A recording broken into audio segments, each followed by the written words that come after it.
The room is quiet. Too quiet. It's a silence that breathes, a living thing that presses in on you from all sides. You stare at the phone on the nightstand, a black mirror reflecting nothing. It hasn't buzzed. It hasn't lit up.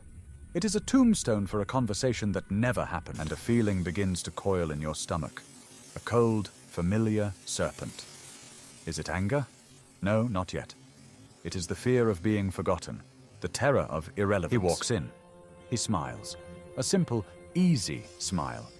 And it feels like an insult. How can he be so calm when your world is fracturing? So you find a spark. A tiny, insignificant thing. The cup he left on the table. The way he breathed too loudly. You strike the match, and you watch the fire catch.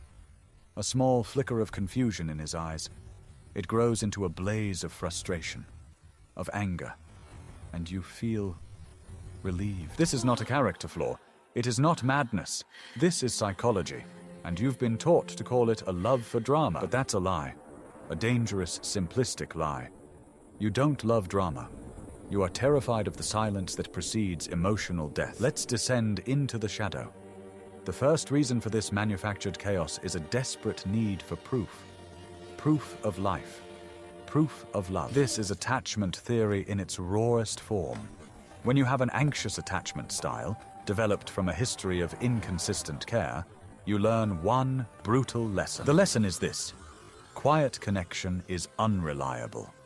The only time you can be sure you have someone's full attention is when they are angry, or hurt, or fighting. This is called protest behavior. You're not trying to push them away. You're trying to see if they'll fight to stay.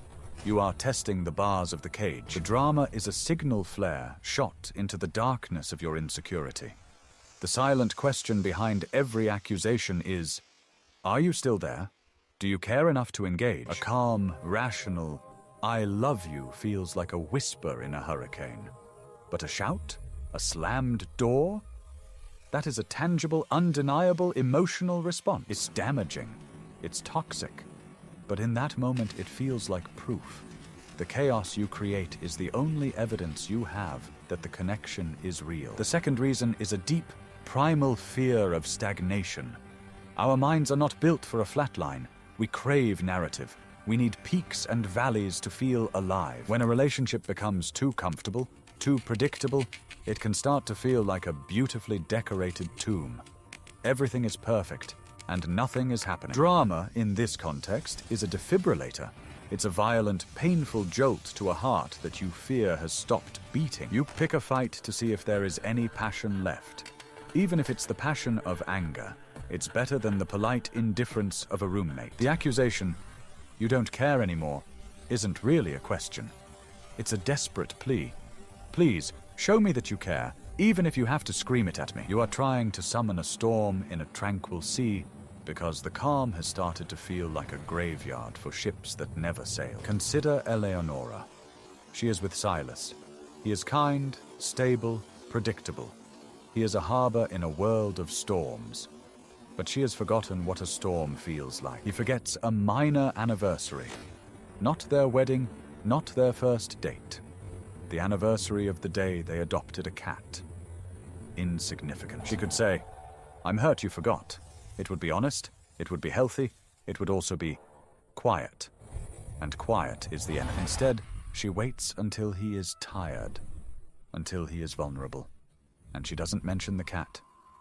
She says, "We never talk anymore." It's a lie and a truth all at once. It's an accusation he cannot defend against. It is the perfect weapon. He is confused. "We're talking right now," she escalates. "You're always in your own world. You don't see me." She is building a pyre, piece by piece, waiting for him to light it. And finally, he breaks. He yells, "What do you want from me?"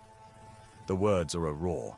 The room shakes with his frustration. And in the heart of that storm, Eleonora feels a terrible, secret calm. The silence has been broken. The emotional flatline now has a spike. She has her proof. He does care. He cares enough to yell. He cares enough to be in pain.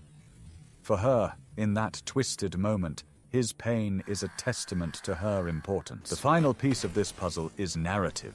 Drama creates a story. And in a story, you have a role. The victim, the righteous hero, the misunderstood martyr. A life without drama can feel like a story with no plot. You are just existing. But a conflict? A fight? Suddenly, you are the protagonist. All eyes are on you.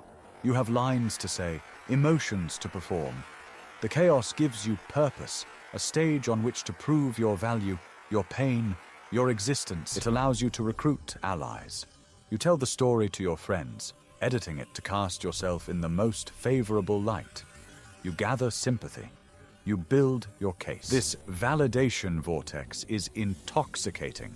The more dramatic the story, the more potent the validation from your social circle. Their outrage becomes your fuel. So when you see a woman who loves drama, what you are really seeing is a master storyteller, starved for an audience and a plot. You are seeing a person so terrified of being a forgotten character in someone else's story that she will burn the whole book down just to be the author of the ashes. Here is the truth. The phrase "women love drama" is a fundamental misreading of the human soul. It is a dismissal of a profound and desperate cry. It is not a love of chaos. It is a hatred of the void. It is a deep, primal, and often unconscious terror of emotional annihilation. The drama is the frantic beating of fists against a coffin lid. It is noisy, it is ugly, and it is destructive. But it is, above all, a sign of life. To heal this is not to demand quiet. That is like asking a drowning person to stop splashing.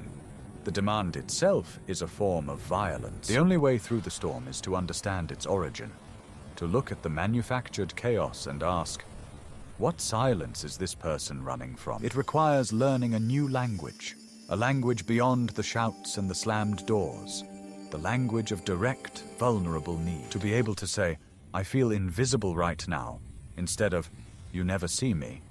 To say, I'm scared you're drifting away, instead of starting a fight. This is the real work. And it is terrifying.